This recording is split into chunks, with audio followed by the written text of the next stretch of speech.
ভাইয়ের নাম কি? আমার নাম হচ্ছে মোহাম্মদ কবির সাহেব। কি করেন ভাই? আমি পৌরসভাতে বদলি কাজ করি আর কি, পার্মানেন্ট লোক না। আচ্ছা আচ্ছা পড়াশোনা করছিলেন ভাইয়া? জি আমি আলহামদুলিল্লাহ করছি।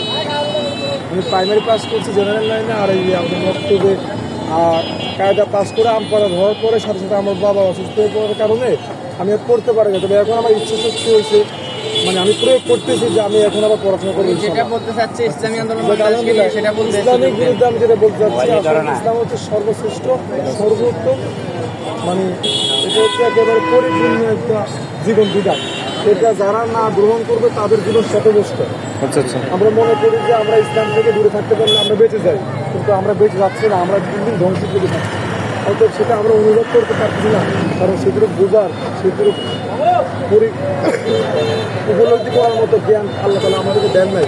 আমরা নিতে জানি না আল্লাহ তাআলা থেকে জ্ঞান আল্লাহ তাআলা দিয়ে রাখছে, একটু পরিচর্যা করে সেটা কি হয়, বাস্তবায়িত হয়। সেই জন্য ভাই জ্ঞান শুনেন।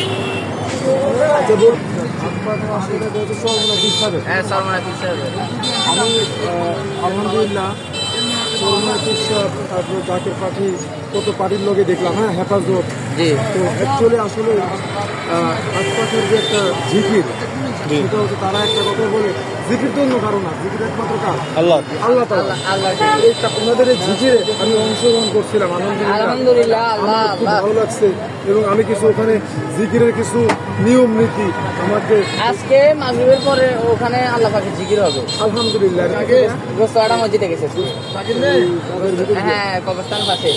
আমার জিকিরটা এত ভালো লাগছে, আমি ওই জায়গা থেকে হাত পাকার প্রতি আমার একটা অন্যরকম একটা অনুভূতি আসছে আর কি, ভিতরে হাত পাকা আচ্ছা আচ্ছা না না সাইকেল ভাই আয় না থাকলে অংশগ্রহণ করে আর কি।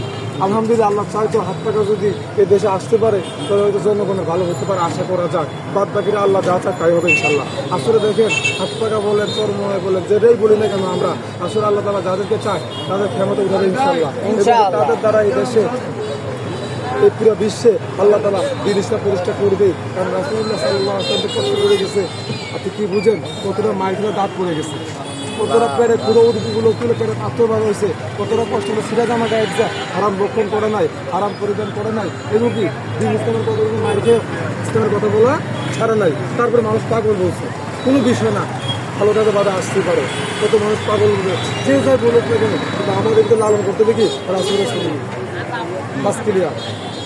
একমাত্র রাসূলের সুন্নাতকে আমাকে আপনাকে পারবে কি আল্লাহর কাছে নিকটবর্তী করতে। আপনি ওয়াজ করলে তো আগামী 2-3 সিজনের ওয়াজ আপনি এক্সট্রা করে দিতে, আমি ওয়াজ না দিলে তো জানবো না। আল্লাহ চাইতো তো, আল্লাহ যা চায় তাই হয়। কেউ চাইলে ওয়াজ করতে পারে না, কেউ চাইলে বলতে পারে না, কেউ চাইলে শুনতে পারে না। আল্লাহ তাআলা সিলেক্ট করে, আল্লাহ তাআলা বাছাই করে। আল্লাহ তাআলা যাদেরকে বাছাই করে তাদেরকে এটা বলায়, আল্লাহ তাআলা যাদেরকে বাছাই করে তারা শুনতে পারে। সুবহানাল্লাহ বলে। সুবহানাল্লাহ। এই জন্য ভাই আসলে আমাদের কোনো অগ্রাধিকার নাই কিছু বলার, কিছু শোনার, একমাত্র আল্লাহ তাআলা যা চায় তাই হয়। ঠিক আছে ভাইয়া।